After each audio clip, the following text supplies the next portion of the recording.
The Radical. Fundamental principles of freedom, rational self-interest, and individual rights. This is the Yaron Brook Show. All right, everybody, welcome to Yaron Brook Show on this Friday, November 22nd. Everybody's having a fantastic week, and that you're ready for the weekend. I guess I am. I don't know. So I was not going to do a show today.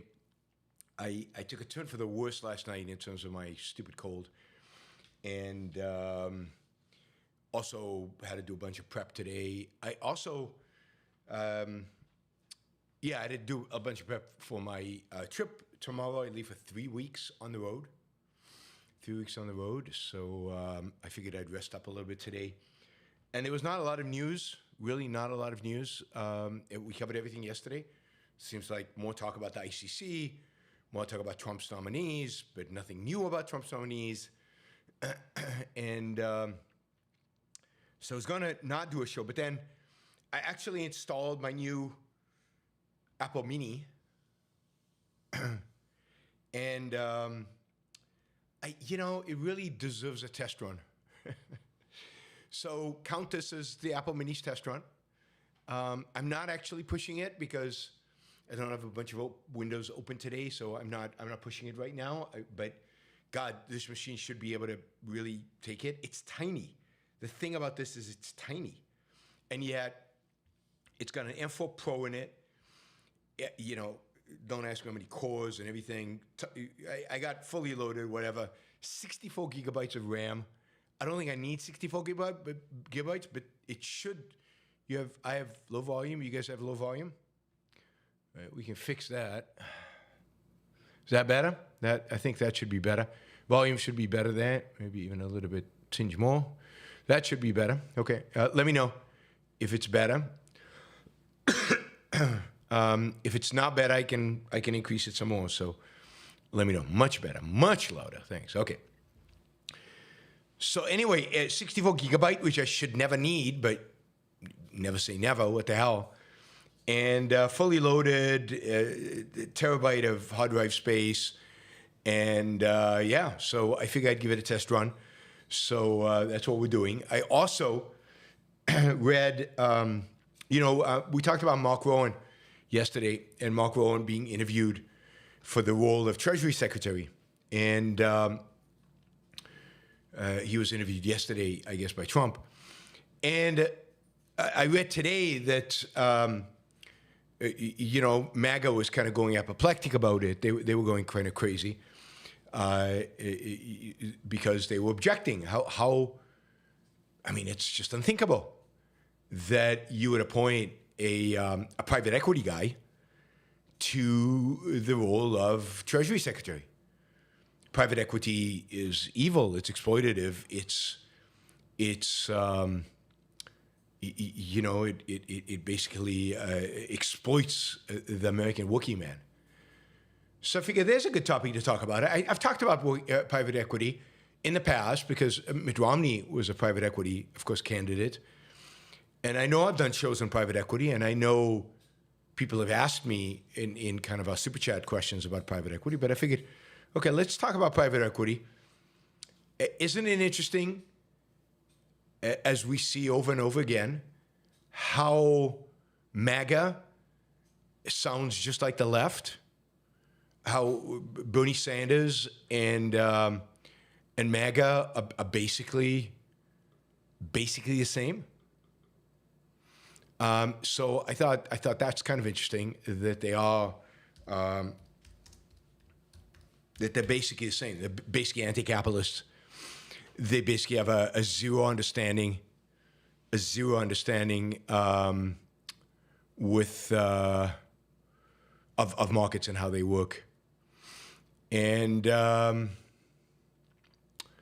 yet Steve Bannon, who of course represents MAGA more than anybody else, today on a show talked about Mark Rowan, and he said, I don't know how you pick a private equity guy, given all the damage private equity has done to workers in this country. how someone at Apollo is the company Mark Rowan works for, how someone at Apollo is even on the short list. And, notice the damage private equity has done to workers in this country. It's almost like the new right, the MAGA right, the new right, basically has accepted Marxist ideas about economics. It's basically all about the workers. This is why they make such a big deal about the fact that there are fewer manufacturing workers, even though we produce as many things as we always have. We're near record levels of production today, but with a lot less workers, because the value is the worker. They have a materialistic Marxist view of labor, and it's stunning. It's stunning. So I thought we'd talk about that a little bit. I suspect Mark Rowan will not be Treasury Secretary for a number of reasons. One is, he's private equity, and a lot of people around Trump probably resent that and would object to that. Second, he's much more successful than Trump. He didn't have a rich father, and he built up a company that's worth $800 billion. He's probably worth personally $16 billion. He's richer than Trump. He's more successful than Trump. He's actually a guy with self-esteem. I just don't see Trump going for somebody like that. And then Mark is also smart, like really smart, off the chart smart. And I don't think he's the kind, and he's independent. Like, he's not going to have any problem telling Trump, you're full of shit, right? He's not going to have any problem calling Trump and saying this is BS, right? Vance was not a private equity guy. Vance is a venture capital guy. It's different. It's very different. We'll get into the differences in a minute. There's a sense in which venture capital is private equity, but it's not how it's conceived. He's a venture capital guy. He invests in technology. He invests in growth. Anyway, by the way, since when is MAGA consistent? So it's not like we care about consistency. Ian says a lot of venture capital is marketing and hype. No, it's not. That's marketing and hype. No, it really isn't. Venture capital is real, and it's and amazing and spectacular. And look, J.D. Vance is super smart, but no, venture capital has to make a profit. So there's nothing about venture capital that's marketing and hype. So sorry, I disagree. I'm a huge fan of venture capital. We would be, God, so behind in everything from a quality of life, standard of living without venture capital. Anyway, so there's a lot of jockeying right now at Mar-a-Lago between the different proponents of the different candidates. What's his name? There's nothing wrong with selling up a business before the business make a profit. It took Amazon 30 years to make a profit. It took most of the success. Google, it took a long time to make a profit. It takes a long time to make a profit. I mean, so what? That's not hype and marketing. And if you look at the net return on investment, nobody even matches them, even if you take into account the number of failures that they have, even if you take into account the number of companies that go public and never make a profit. So, but there is no bad venture capital. Bad venture capital doesn't survive. I'm having a debate here with Ian on the chat. Ian says, I should say bad venture capital is marketing and hype. Good venture capital is difficult investing. Bad venture capital doesn't survive more than a round. It just doesn't hold. It doesn't. And you can see it out there in the marketplace. Has Twitter ever made money? Yes, yet there's. I mean, it made money for investors because Elon Musk bought it. But has Twitter ever made money? I made a lot of money on Twitter. So no. I mean, venture capitalists are among my heroes. It's one of the most noble professions out there, and the thinking, the effort, that has to go into figuring out the companies to invest in and how to invest, and astounding. And there are a few companies that are masters at this, and they tend to be good over time. And the ones that are not good don't survive for very long because money leaves them very quickly. Very quickly. All right, but let's go back to Mark Rowan and Treasury Secretary. Anyway, I don't think Mark will be Treasury Secretary. He's too independent. He'll stand up to Trump. He'll talk back to him. He's smarter than Trump. He's richer than Trump. He's more successful than Trump. And everybody knows that. I don't think Trump likes people like that around him.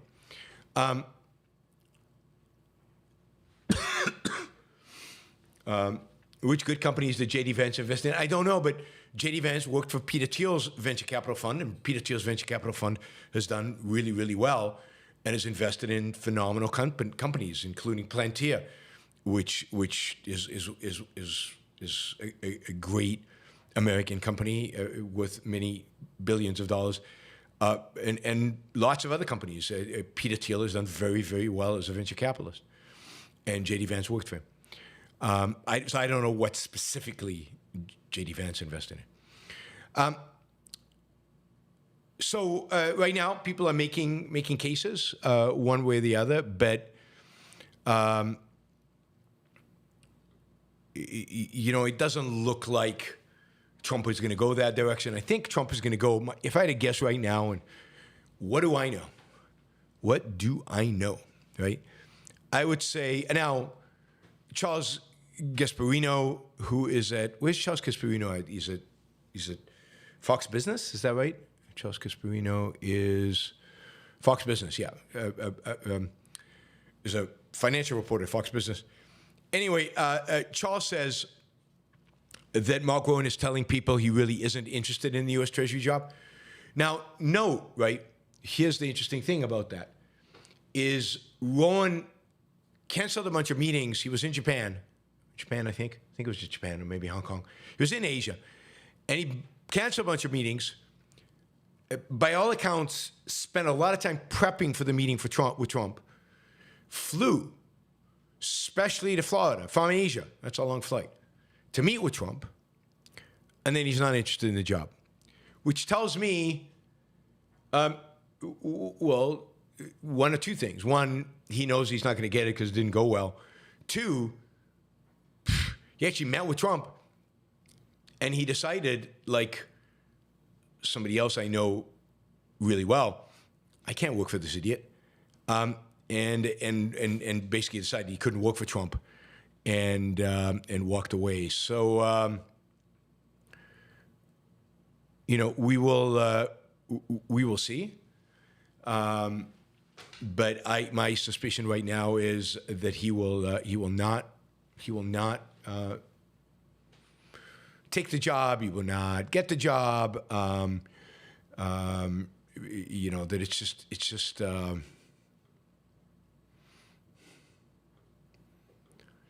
That it was an interesting trial, and what Trump will get is somebody more malleable, somebody he can form.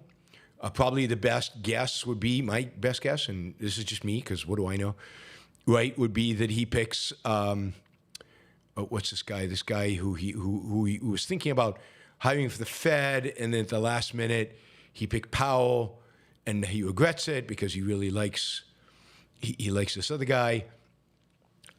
No, because Powell wouldn't do what he told him to do. Powell kind of, is kind of his own man, a little bit more than what he expected.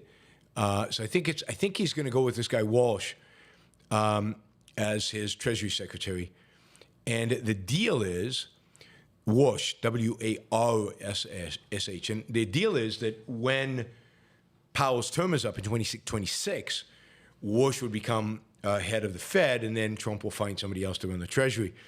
But the thing I think Trump likes about Walsh is he can bully him.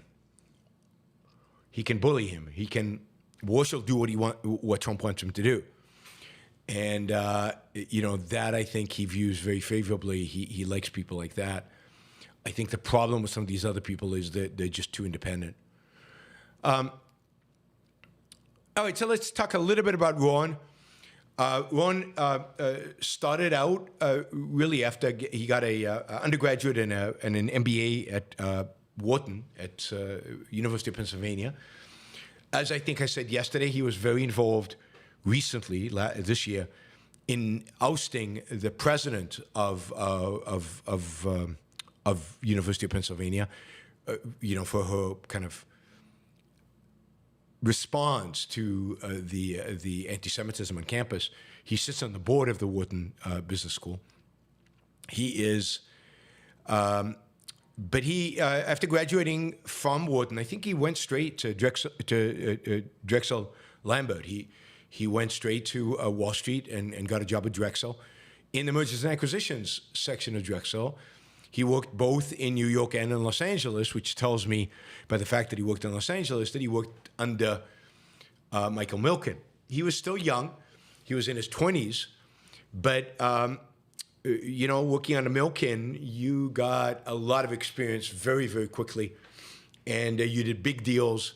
You were responsible for a lot. Milken had a small team of people. And among those people was Mark Rowan and Leon Black, who I think is a little older than Mark and was a little more senior at Drexel than Mark, also worked directly with Milken. When Drexel went under in 1990, pushed under, as I like to say, when Drexel was pushed under by the government, by the Bush administration, the Bush senior administration in 1990, Leon Black and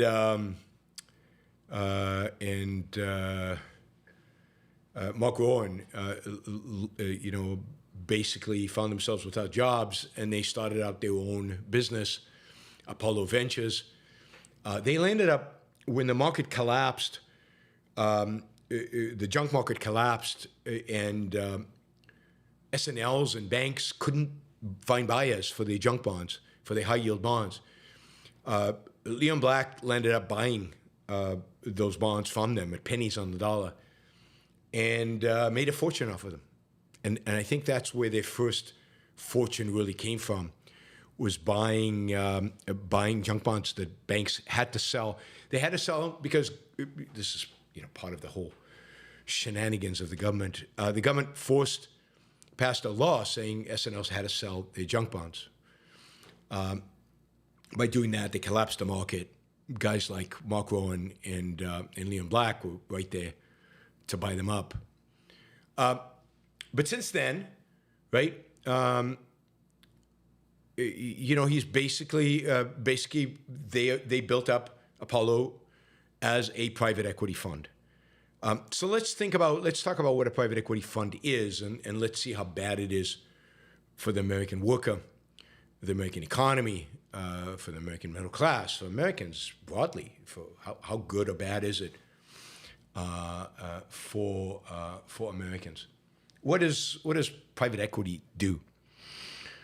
Well, it's so the first thing to remember: private equity is kind of a fund. It's a fund. It typically has it raises money from individuals. It could be wealthy individuals, mostly though. It raises money from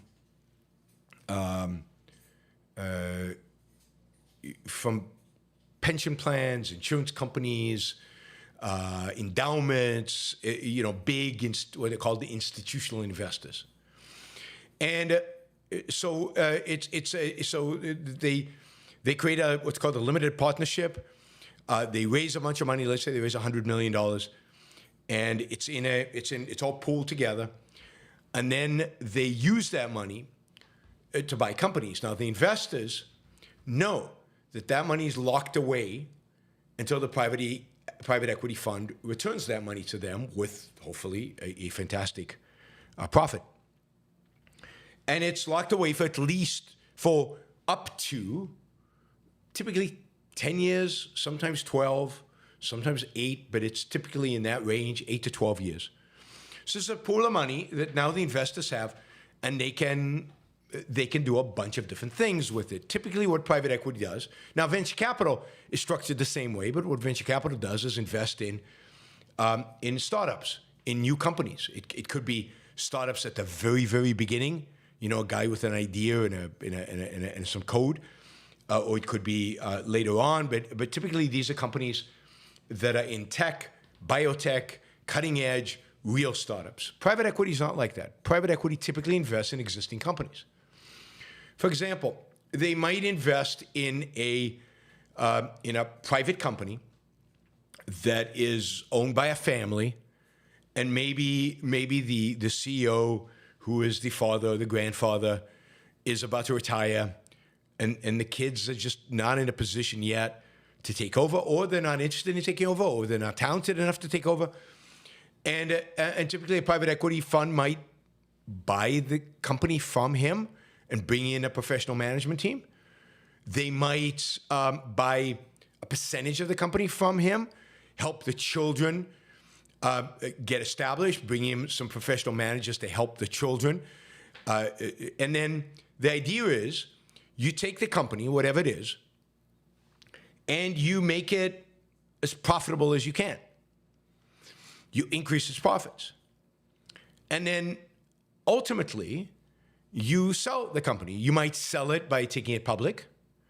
You might sell it to another private equity group that might think that they can do something even bigger with it. Or you might sell it to a competitor. Or you might sell it back to the family. Now that the kids are established, they might have a lot of money. They can, they can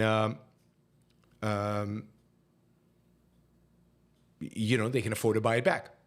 So there are a lot of different options in terms of who they sell it to.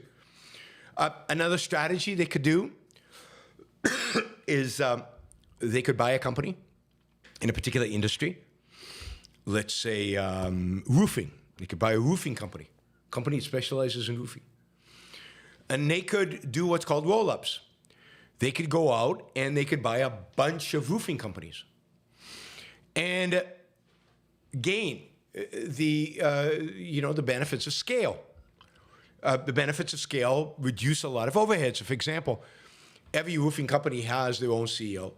Every roofing company has their own accountant. Every roofing company has their own software, their own scheduler, their own suppliers. But if I can roll up 20 roofing companies and create one big roofing company, I can have one CEO. I can now have one accounting software, one CFO, chief financial officer. I can centralize all that and let the individual roofers do their job roofing. And you create value by creating economies of scale and by professionalizing management. So private equity creates value through scale, through professionalization of management, big part of it, or just through increased efficiencies. They could be buying a company that's just not efficient. They might be making some money, but they're not making a lot of money. And they could make a lot of money, but they're not making a lot of money for a variety of reasons. And because private equity guys are just better managers and they know how to get better managers, they can make the company more profitable. So now they might buy the company that's making $1 million a year, and in 5 years, the company's suddenly making $5 million a year. They should be able to sell it for 5 times what they bought it. So now, one of the things that private equity does, and you'll hear this among a lot of the people who complain about private equity, is they often use debt in order to do this. So let's say I have $100 million, right, to buy a bunch of companies. And let's say one of the companies cost me $20 million. Or I've allocated $20 million to buy this company, but it's actually going to cost me $100 million. What I can do is I can go to a bank and I can say, look, I'm buying this company. I need $80 million debt. I will give you basically a mortgage, basically collateral, all the company's assets, and you provide me with leverage, with debt. And if you think about that, then you can start getting unbelievable returns, because you might make a $20 million investment, but really you're investing $100 million, just 80 is debt. If you can sell the company in a few years later for $200 million, you've 10x'd your return. You put in 20, you're making 200, right? You pay back the debt. So 200 minus the 80. Let's say you had all the debt at the end, which is unlikely. You've probably paid it out over time. So you've got 120. So you 6x'd your return. You went from 20 to 120. So they use leverage, they use financing to both be able to do bigger deals than the capital that they have, but also to juice the returns, to get higher returns. But it also increases risk. Because if I buy a company for $100 million using $80 million in debt and $20 million in equity, and I am not successful, and some private equity, I've been in private equity deals that were not successful, and the company starts deteriorating, and profits go down, and I can only sell the company for $70 million. Well, if I sell the company for $70 million, the entire $70 million goes to debt holders. I get zero. My $20 million is wiped out. It's like your mortgage on your house. If you have an 80% mortgage on your house, every time the house goes up in value, you're making a huge return on your investment because you only invested 20%. But if real estate prices go down by 30%, you're wiped out. All the value in the house goes to bank.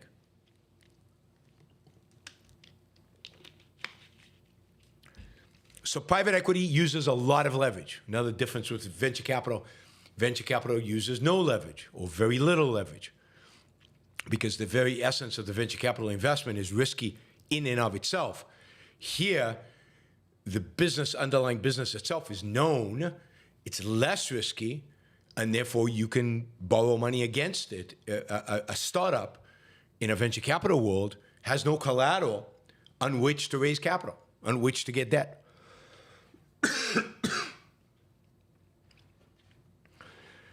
So private equity, one of the things that happens in private equity is they come into a company, they buy it, and now the only way they can make money is if they make the company more efficient, more productive.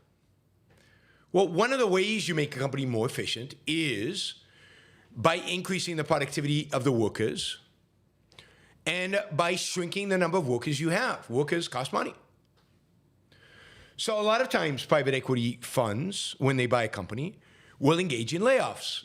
So for example, if I'm doing a roll-up of the roofers, I might not need as many accountants. I'll need a lot less because I've centralized it.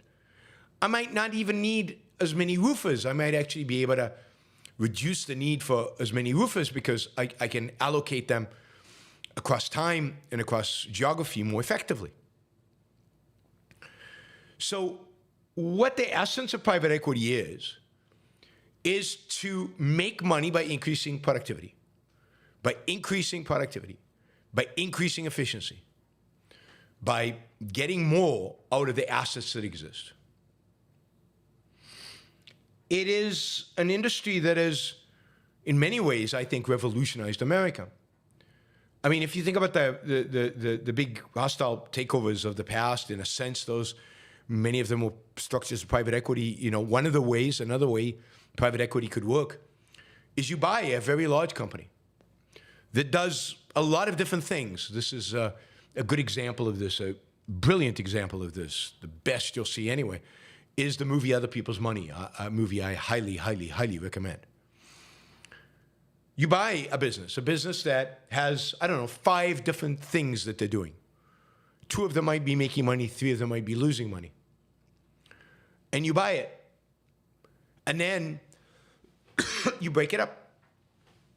You sell the profitable businesses, you sell to competitors, and you get a nice return on those.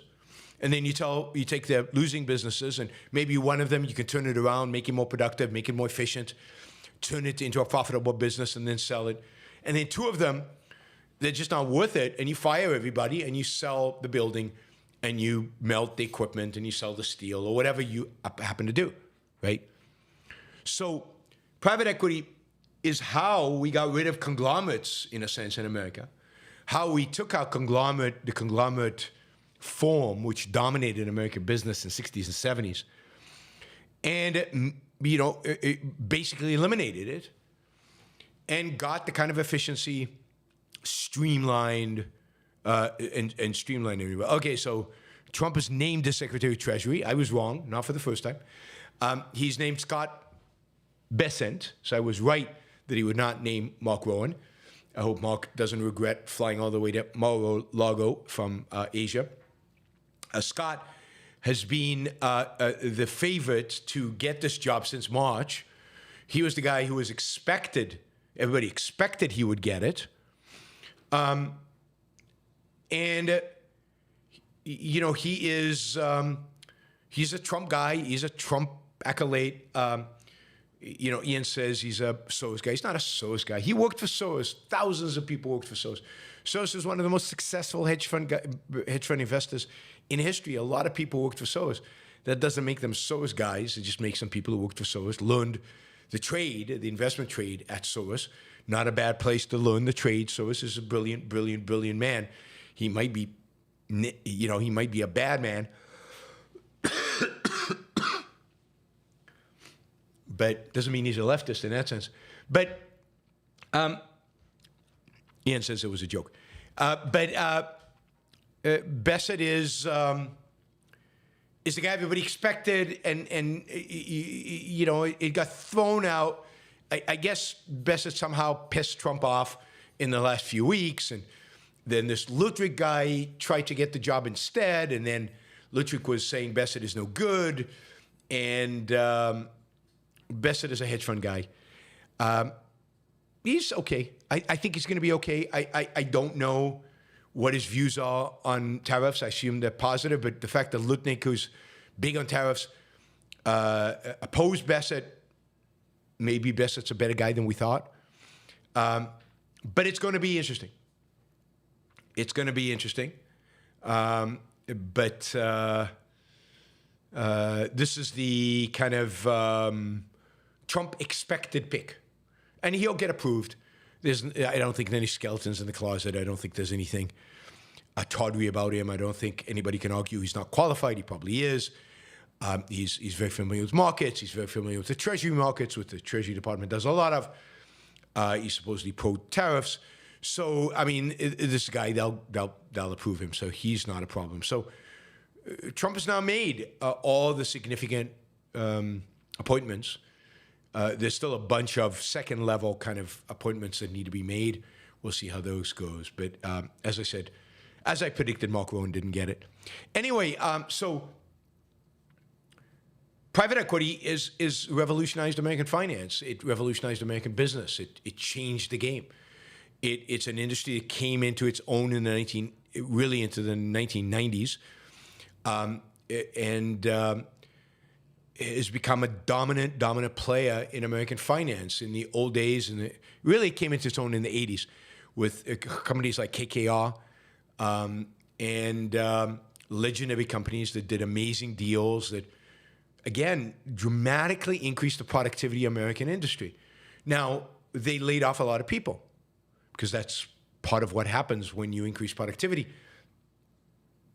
But those people live in a richer world. And those people went on to get jobs somewhere else. Unemployment has been very low over the last 40, 50 years, generally. So they benefited the U.S. economy. They benefited all of us. They benefited the working class in America. Employees at companies owned by private equity don't make less than employees elsewhere. They make more because they're more productive. Now, there's no question some private equity companies have done untawdry things. Some private equity companies have probably gone into fields where they have no business being in and trying to bring efficiencies to areas where they don't know what they're doing. That happens in every business. Some people are good at it. Some people are not. Some people overplayed their hands, and particularly given that we don't live in a completely free market, there's a lot of distortions in the market. One of the big distortions that made private equity as successful as it is over the not so much recently, but I say in the 2010s primarily, is artificially low interest rates. When interest rates are at zero, then it's relatively easy for private equity to go out there and use leverage where they're borrowing money at very, very, very low rates to make huge profits. And one of the ways in which Apollo has grown into this, $800 billion market cap entity is because of that period of low interest rates. Many of these private equity groups have gone public, where the management company is public. The deals are still private. And private equity indeed dominates finance today. If you look around Wall Street, the BlackRocks, Blackstones, Apollos of the world, money managers, and money allocators, and private equity, they are the dominant players on Wall Street today. They are much more active and much more dynamic, partially because they're less regulated than banks, and therefore have taken a big chunk from the banking business. So one of the things that I think, so private equity, another industry of finance heroes, of people who actually change the world, reshape our world, and make it more productive and make all of us richer. We don't know that the products we're buying are made cheaper because of the increased productivity, because of the private equity that's buying them. And by the way, they make companies that they don't buy more productive. Why do they make companies they don't buy more productive? Anybody got any ideas on why that happens? Well, because if I look around and I see my competitors are more productive because private equity has bought them, I have to be able to compete. If I don't increase my productivity, I will go out of business. So competition, by increasing competition in the industry, not only do they improve the lot of the companies that they buy, they improve the lot of the companies that compete with the companies that they buy. And therefore, as such, they make entire industries better off in kind of dramatic, significant fashion. So super important part of our economy, super interesting to see, the right, the MAGA right, complain about private equity in the same way that a Bernie Sanders supporter would complain about private equity. Not surprising, though, I guess, after, given that we know exactly what MAGA actually is. So let's see. Yeah, so, yeah, it basically says Bessent that has been hired by Trump is pro-tariff. Pro-tariff Wall Street veteran, former colleague of Democratic mega donor George Soros.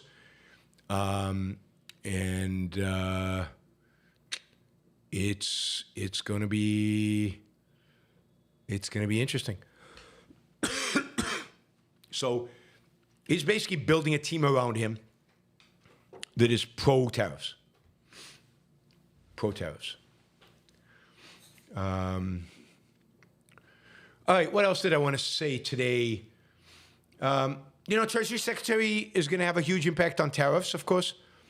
Also, huge impact on taxes and how taxes are structured, what happens to taxes. Supposedly, what didn't go well in the meeting between Mark Rowan and Trump was Mark Rowan had a whole proposal around taxes that Trump did not like. Rowan probably had a rational view of taxes and what could be done with taxes, and Trump didn't like that. He probably had, my guess is Mark Rowan is anti-tariffs. as an economic tool, as a taxing tool. So I'm not sure what Rowan was thinking by going there. Maybe he thought he could still have an impact. Let's see. Elon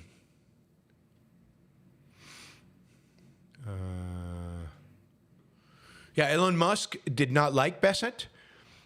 He thought Bessent was a business as usual candidate choice for Treasury Secretary, and he wanted Lutnick. So, I don't know. I don't understand the inner workings of what's going on within the world of what do you call it, of Trump Mar-a-Lago world. Bessent is gay. He's married to a guy named John Freeman. They have 2 children.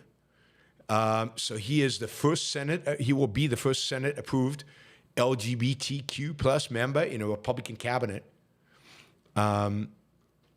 So that'll be interesting.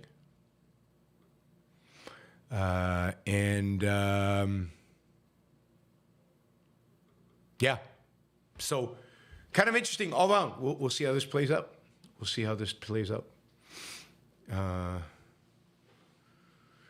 All right, let's see. Taxes is going to be a big deal. My guess is Mark Rowan. I don't know what Mark Rowan would propose, but my guess is Mark Rowan would propose simplifying the tax code, not making it more complex, flattening the tax code, but also realizing that you have to generate revenues given how much government spending there is, and that you're not going to be able to just hand out huge tax cuts to everybody, given that you have to, given that you've got revenues. But I'll do a whole show on the taxes and what I think taxes should be like, and what I would push for if I was Treasury Secretary in terms of a tax code and taxes. All right. Let's call it there. This is not going to be a long show today. As you can probably tell, I'm fighting a cold, and I have to fly tomorrow. Not good. But I am disappointed a little bit. Kind of, we're 15 minutes from our 1 hour, and we're 175 short of our goal. So please consider doing stickers or super chats. Let's try to make the goal. That would be nice, at least for the first hour. Eric, thank you for the sticker, and Jeremy, thank you for the sticker, and Stephen, thank you for the sticker. So you guys are responding. That's great. And of course, Jonathan Honing got us started with a sticker right off the bat. Jennifer says Romney did private equity right. How good was he, would you say? Romney was good at private equity. I forget the name of the company in Boston, a legendary private equity firm in Boston. They have faded, I'd say, over the last 10 years. Apollo has outpaced them quite a bit. Apollo's are a lot more aggressive, a lot bigger now, a lot more innovative. But the thing about Romney was, and I remember critiquing him at the time about this, is that Romney, because of the way private equity is portrayed, Romney constantly ran away from having to explain what private equity did. Indeed, in one of the debates with Obama, he had an opportunity to explain what private equity did, and he couldn't do it. He couldn't explain what his own business did. And, it's exactly that, right? That I think lost him the election. He was never proud of what he had done. He couldn't explain what he had done. Imagine if he'd come out and said, this is what private equity is, and I'm proud of it. And we make America more productive. We make you more productive, and therefore you more profitable, and therefore you have a higher earnings. And we're proud of it. We're efficiency experts. What Elon Musk is supposed to do for government, and he won't, these guys do for business. So yes, Romney was famously a private equity guy who never actually defended it properly. and never actually got the credit that he deserves for being such a successful private equity guy and somebody who should have been president. I mean, imagine if Romney wins in 2012. A lot is different in this world. We never get Trump. We never get Biden. We never get Trump again.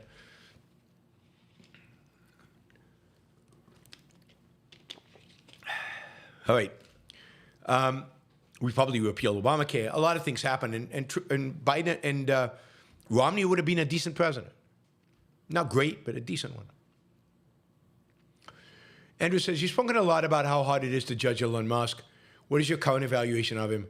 How can one measure the virtue of creation of SpaceX against the vice of playing nice with theocratic Iran? Or Putin, right? Even more than Iran.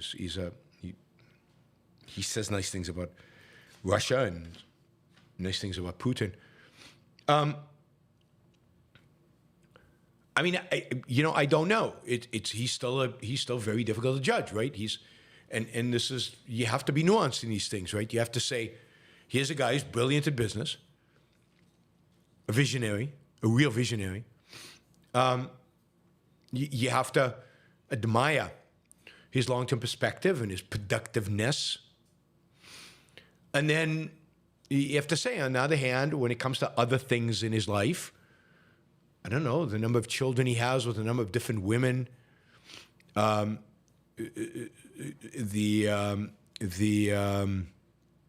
he doesn't take that seriously. His politics, and then his tweets, which are absurd. Some of the stuff he writes is just ridiculous and silly and just not true. You've got to say he's a flake when it comes to some of his other stuff in his life. And how much of that is completely immoral, or how much of that is he's doing too many things and he can't even follow, and he's a dabbler. There's a sense of evasion there. There's no question. But, again, you go back to, but he's this exceptional business person, and he's definitely got an exceptional mind. He doesn't know what he's getting into with regard to government. And there's a lot he gets wrong when it comes to politics, and it comes to foreign policy, and when it comes to these things, and a lot that he gets wrong that he shouldn't get wrong. So he's mixed. I go back to he's mixed. He's a mixed character. He's good in some things and really, really, really bad on others. I voted for Romney. It was the only Republican I think I've ever voted for. I voted for Romney. But I was very disappointed in him that he couldn't defend his own profession. Right? That was my biggest disappointment with him. All right, how do you foresee free market authoritarianism playing out under Trump? There is no free market authoritarianism. There's no such thing. You can't have free market authoritarianism. How can we see an overall decrease in economic controls while still moving in an authoritarian direction? Why not? You could have, you saw that in China. In China, you had an authoritarian government freeing up the economy. And you had from 1978 until basically till today, or certainly until 10 years ago, you had a steadily, constantly market that was constantly being liberated and opened up and becoming freer, and you had authoritarianism. So you could see Trump moving against free speech. You can see Trump moving towards greater government involvement in our healthcare, RFK. You could see Trump increasing. So I don't know where this move towards free market is, because he's increasing tariffs. You could see Trump deporting 15 million people. That's pretty authoritarian. And yet deregulating some stuff. But that's not free market authoritarianism. That's authoritarianism with a little bit more freedom in the marketplace. But it's, there's no, even in China, it's not free market authoritarianism. It's authoritarianism where they've provided some freedom to people in the marketplace, which they can take away like that, which Trump could take away like that by executive order. Right? Wes, thank you for the $50. Really appreciate that. sticker gets us a long way towards getting to our goal. So now we're just $87 short of where we need to be to make our number for the first hour. Probably won't go much past the first hour unless we get a flood of questions suddenly. But which is good because I am struggling with this cold. So yeah, we're not going to get free markets. Trump is not a free market anything. Nobody who stands for tariffs is free market anything. Nobody who stands for RFK at the HHS is free market anything. Nobody who stands for the kind of crazy tax policies Trump has is for free markets. Nobody who wants to deport 15 million working Americans, well, not Americans, I guess, illegals, is for free markets. That's not freedom. None of that is freedom. Robert says, 3 weeks ago, 3-week trip and a show the night before, hardcore, and they got to get those last-minute super chats to pay for the Mac Mini. Have a great trip. Yes, have to pay for this Mini, this beautiful little Mini. I won't be able to do a show tomorrow because my flight's a little earlier than expected. And I'll pack tomorrow. I haven't packed today, although chose many of the clothes, and my wife folded and did stuff. Everything's ready, but we'll pack tomorrow. Thoughts on Cook Island trusts to protect your assets? Don't know anything about Cook Island trusts. So, look, I'm not a financial advisor. You shouldn't take financial advice from me. So I don't know anything about Cook Island trusts. Just be wary, whether you're doing something legal or illegal, and whether you're really protecting and not being involved in somebody's scam. James Taylor, a man without ethics is a wild beast unleashed upon this world. Yeah, there's Trump. Absolutely. I like this. Lone Dissenter says, if they choose to come here and live and work, they're Americans to me. Me too. Me too. Andrew, what are junk bonds? Junk bonds are bonds where the risk that they won't pay back their principal is perceived as relatively high, and therefore people demand a high interest rate in order to compensate them for that risk. So they're high yield bonds. They yield a high interest rate. And Michael Milken in the 1970s discovered that they were an undervalued asset, and then came up with very creative ways to use these risky bonds to fund large swaths, almost the entire telecommunication industry in the United States in the 1980s. The cell phone, cable, fiber optics, that ultimately became the internet. All of that was funded by Michael Milken junk bonds, high-yield bonds. Anyway, a lot of those bonds were held by S&Ls for a variety of reasons because they yielded high returns. Congress deemed them as too risky for S&Ls, so they forced them to sell them, which caused a crash in the market, which created a great buying opportunity for Leon Black and, I guess, Mark Rowan, and that's where they made their first fortune. All right, last question. First, but it's a first super chat ever. Although Shazbot has come in with something. And Adri came in with some money. Okay, looks like we might get close to our goal. Thank you, Adri, $50. Really, really appreciate that. Free and Focus says, if the national debt gets an undocumented transgender abortion, will Republicans finally care about it? I have to think that through. I'm not sure I can hold undocumented transgender and abortion all in one thought, right? I mean, it's busting my conservative crow. Luckily, I'm not a conservative, otherwise it really would bust it. They don't care. They don't care. Until something bad happens, they won't care. They don't care. They won't care. Elon Musk says he cares because I think he's a long-term thinker. But, when without being willing, we'll talk about this on a future show, without being willing to deal with Social Security and Medicare, and I'll give some proposals on how to do both in ways that might be palatable to some Americans anyway. So I'm not talking about totally privatize them, get rid of them. How do we phase that? How do we go in that direction? You can't do anything about the national debt. Those are the programs where we have to do something about them. All right, Shazbot, who earns more money per beverage sold? The CEO of a soft drink company or a kid running a lemonade stand?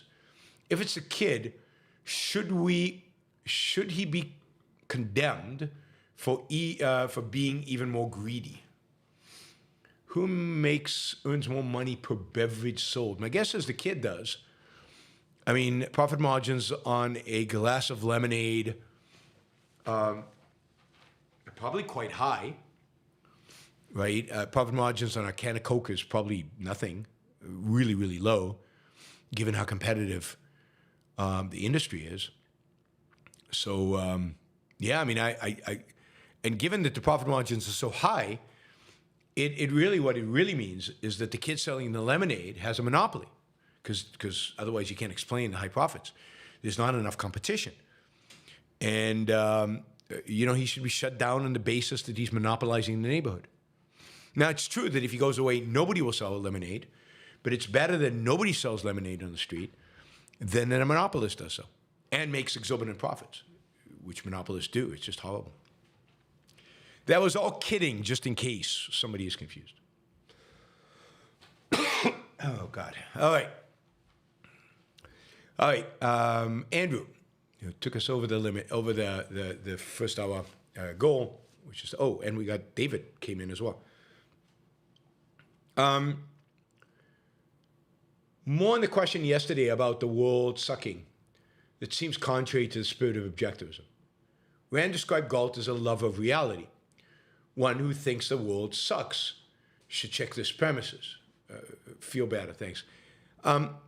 Yeah, but what do you mean by the world, right? If you lived in a village in Israel close to the Gaza border, October 7th, your world sucked. And you can't pretend otherwise.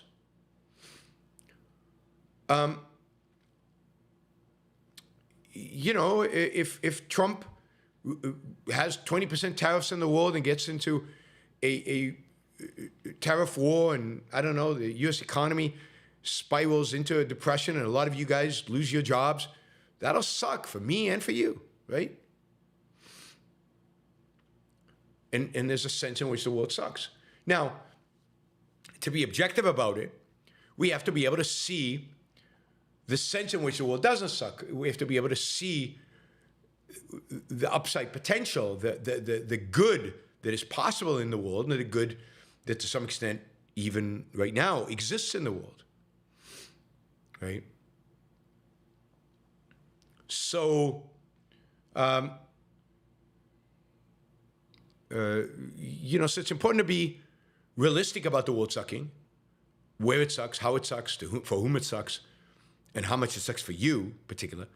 And then also be able to take the perspective of, yeah, but what's possible? But if you're in the midst of October 7th, it doesn't really matter what is possible. Your life sucks, and it's over. Or even if it's not over, your family members are dying, you're watching people getting killed. I mean, so remember, this is all, it has to be contextual. If you're in the dark ages, life sucked. Human potential was still there, and yet life sucked.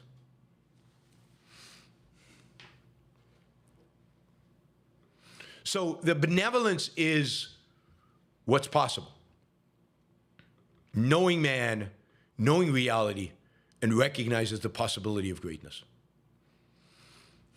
David, saw a great interview with Ayn Rand discussing giving businesses time to plan and to prepare for deregulation over a period of several years, and targeting antitrust as the forebearer of all regulations. Is that the right process? What would you add to it? So absolutely, that's the process. You can't just tomorrow say, That's it. No more regulations tomorrow. You have to let markets prepare. You have to get businessmen prepared for it. And you have to allow markets to create, in some cases, alternative institutions, because some regulations have crowded out legit institutions. For example, you can't just get rid of the FDA. You want to give time for private entities that would do kind of what the FDA does in a competitive environment, rise up to replace the FDA. So you need to give it time. Antitrust is certainly at the top of the list in terms of things you would want to get rid of. And that one you could get rid of easily and quickly and simply. Think, the only thought that we'd have to get in is there any circumstances in which anything that antitrust covers today is indeed a real crime? I don't think so. But you'd have to think that through a little bit, make sure there's nothing, and then just get rid of the whole thing and all the laws that have ever been enacted based on antitrust. But here's the thing, David. I am going to do a series of shows, basically covering every aspect of government. One show, which I will try to do while I'm on the road, we'll see if I have the time, will be on how do we deregulate finance? I mean, deregulate completely finance. Because the other thing you have to think about, particularly with finance and with healthcare, those are the two I think that are most important, is doing it in the right order. Not just doing it, giving time, but doing it in the right order. You can't deregulate everything in finance and leave what do you call it? Deposit insurance alone. You have to do it right. You have to figure out what comes first, what comes last. So there's a lot of moving parts here. A lot of real deep thinking has to go into how do you do this. So I'll be doing some of that for finance. Then I'm going to be doing a show on how do we handle China. Again, how do you, in a sense, recalibrate decades and decades of policy towards China, given what we know about China, but also given an objectivist approach. And then what do you do about immigration? Just open up the borders tomorrow? You couldn't sell that. So how do you create an immigration system over time that is more free and then moves us towards freedom? And all of these, the idea is to move towards freedom. How do you move towards freedom? Knowing that you can't instantaneously get there. You can't just get rid of it all at once. So the sequence, the pace. So I'll be doing that. Like, I want to do that on taxes. How do you reform the tax code completely? I want to do that on healthcare. How do we take the Health and Human Services Department? Imagine you were made head of the Health and Human Services instead of RFK. What would you do? I mean, it's not like get rid of Obamacare is going to solve anything, right? You've got to really think through all the different layers of healthcare and what's at the state level, and what's at the federal level, and what you should federalize and how you would do it.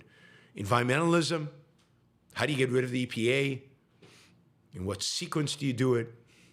What are legit environmental laws? What are illegitimate environmental laws? It's huge. Now, I have sponsors. Sponsor show is $1,000. I have a sponsor for the financial industry. Alex Epstein is sponsoring two, one on immigration and one on China. And if any of you guys want to sponsor one, $1,000, on the particular field that you would like me to really think through, please let me know. Now, I've done one on environmentalism, not so much from the political perspective, but from what would free market environmental policy look like. I did that. I think Alex Epstein sponsored that, and I did a two shows. So if you look, if you search YouTube channel, you can find that show. Those were good shows. I thought those were really good. So yeah, if anybody wants to sponsor a show on a particular department, like Department of Defense, that would be a fascinating one. What would you do if you were in charge of 3 million people in the Department of Defense? What would you cut? What would you increase?